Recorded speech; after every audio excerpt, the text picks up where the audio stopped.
Hello दोस्तों। पिछली video में हमने 2 से लेकर 6 तक डिविजिबिलिटी रूल हमने पढ़ लिए थे। इस वीडियो में हम करेंगे डिविजिबिलिटी रूल बाय 8, 9, 10 और 11। तो चलिए देखते हैं डिविजिबिलिटी बाय 8। तो डिविजिबिलिटी बाय 8 का रूल क्या होगा? किसी भी संख्या के अंतिम 3 अंक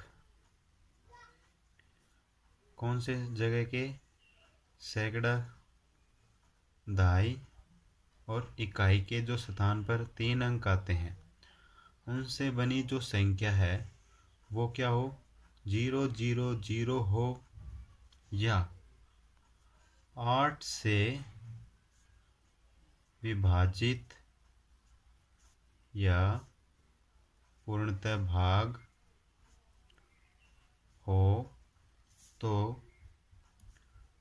वह संख्या भी 8 से विभाजित होगी। किसी भी संख्या के जो अंतिम 3 अंक हैं वो या तो क्या हो? 00 हो या 8 से विभाजित हो, तो दी हुई संख्या भी 8 से पूर्णतः विभाजित होगी। एग्जाम्पल से अच्छे से समझ में आ जाएगा। एग्जाम्पल लेते हैं हम 6, 7, 8, 9, 6। ये हमारी कोई संख्या है, इसको चेक करना है कि ये 8 से डिवाइड होगी या नहीं। इसको भाग करके नहीं देखेंगे हम, हमारा रूल इस पे अप्लाई करेंगे। रूल क्या कहता है कि अंतिम 3 अक्षर देखने हैं हमने। अंतिम 3 अक्षर से क्या संख्या बनी? 896। इसको भाग करके देखो 8 से। 8 से भाग करके देखो, 8 एकम 8, 8 एकम 8, 1 बचा, 8 दूनी 16, यानी कि पूरी भाग हो गई। अंतिम 3 अक्षर 8 से भाग हो गए तो पूरी ये संख्या भी 8 से भाग होगी। ठीक है। और एग्जाम्पल ले लेता हूँ मैं। मान लो मैं ले लेता हूँ, ये संख्या ले लेता हूँ। रूल कहता है कि हमारा जो अंतिम 3 अक्षर हैं वो या तो क्या हो? 000 हो या वो 8 से भाग हो। तो इसमें हमारा क्या आ गया? 000 आ गया। तो ये संख्या 8 से विभाजित होगी। हम इसको 8 से एक बार चेक कर लेते हैं, भाग होती है या नहीं। अब रूल अप्लाई होता है या नहीं होता, चेक कर लेते हैं।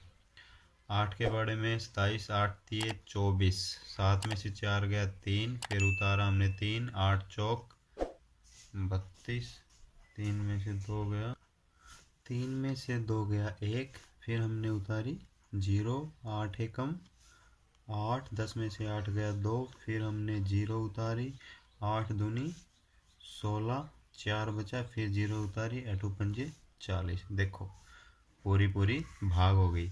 और हमने ये पहले ही बता दिया कि ये संख्या 8 से पूरी भाग होगी। किसके द्वारा? ये लीजिए डिविजिबिलिटी।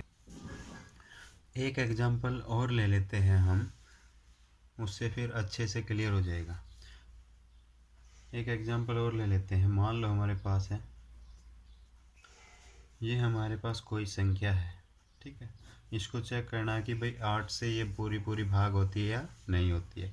हम पूरी को भाग नहीं करेंगे। रूल के अकॉर्डिंग क्या है? पिछले 3 अंक उठाने, 309 पिछले 3 अंक उठाने हैं और उसको 8 से भाग करो।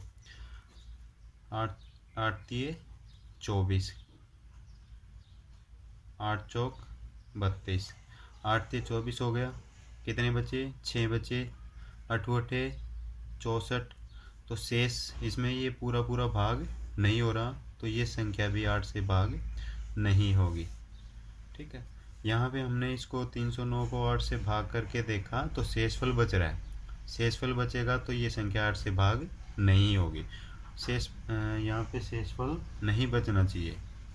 एक एग्जाम्पल और ले लेते हैं हम। ये हमारे पास एग्जाम्पल, इसको चेक करेंगे अब। अंतिम तीन अंक उठाओ। 424 है, इसको 8 से भाग करके देखो। 8 पंजे 40, 2 बचा, 8 दिए 24, 53 आ गया, पूरी पूरी भाग हो गई। तो ये संख्या भी 8 से भाग होगी। एक एग्जाम्पल और ले लेते हैं। आप इनको भाग करके चेक भी कर सकते हैं हमारा रूल फॉलो हो रहा है या नहीं हो रहा है। एक एग्जाम्पल और ले लेते हैं हम। ये हमारे पास एक संख्या है, इसको चेक करना है 8 से। सिर्फ हमने क्या करना है, लास्ट के 3 डिजिट उठाने हैं और इसको 8 से भाग करके देखो। 8 एकम 8, 1 बचा, 8 एकम 8, 4 बचे, 4 इसके साथ हो गया, 40 हो गया, 8 पंजे 40, 115 पूरी पूरी भाग हो गई। तो ये संख्या भी 8 से पूरी पूरी भाग होगी।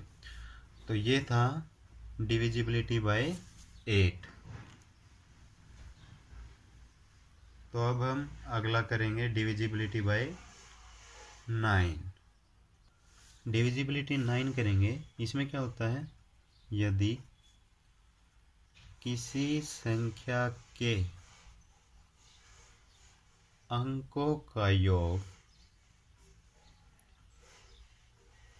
9 से भाग होगा तो वह संख्या भी 9 से भाग होगी। ठीक है, कोई भी संख्या है उसके यदि अंकों का योग 9 से भाग होगा तो वह संख्या भी 9 से भाग होगी। एग्जाम्पल ले लेते हैं। ये हमारे पास कोई संख्या है, इसको चेक करना है कि भाई ये 9 से भाग होगी या नहीं होगी।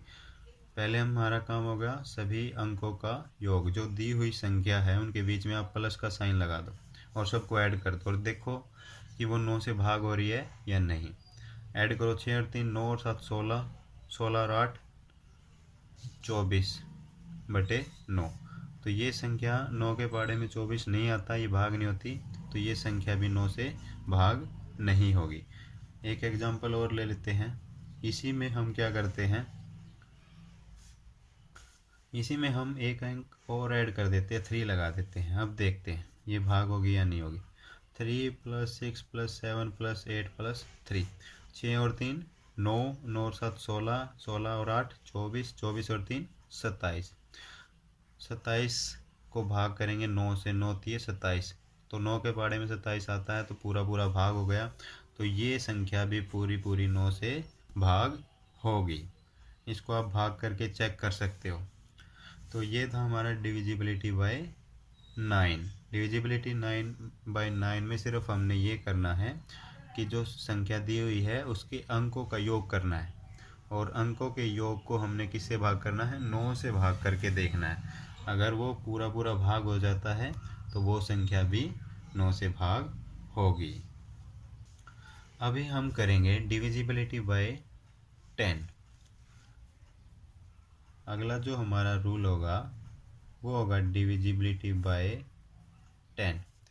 इसमें क्या है, यदि किसी संख्या का अंतिम अंक क्या हो, 0 हो, तो वह संख्या 10 से विभाजित होगी। सबसे आसान है, पीछे सिर्फ हमें क्या चेक करना है, 0 चेक करनी है। अगर पीछे 0 आ जाए तो वो संख्या 10 से विभाजित होगी। एग्जाम्पल ले लेते हैं। ठीक है, हमें ये चेक करना है कि 10 से भाग होगी या नहीं होगी। तो अंतिम अंक देखो, इसका क्या है, अंतिम अंक 0 है, तो ये संख्या 10 से भाग होगी। डिविजिबल है ये, डिविजिबल बाय 10। ठीक है, सिर्फ हमने लास्ट में देखना है 0। अगर हमारी संख्या का अंतिम अंक 0 है तो वो संख्या 10 से डिवाइड होगी। तो डिविजिबिलिटी बाय 11 क्या है, यदि किसी संख्या के विषम स्थानों पर उपस्थित अंकों का योग तथा सम स्थानों पर उपस्थित अंकों का अंकों के योग का अंतर या तो 0 हो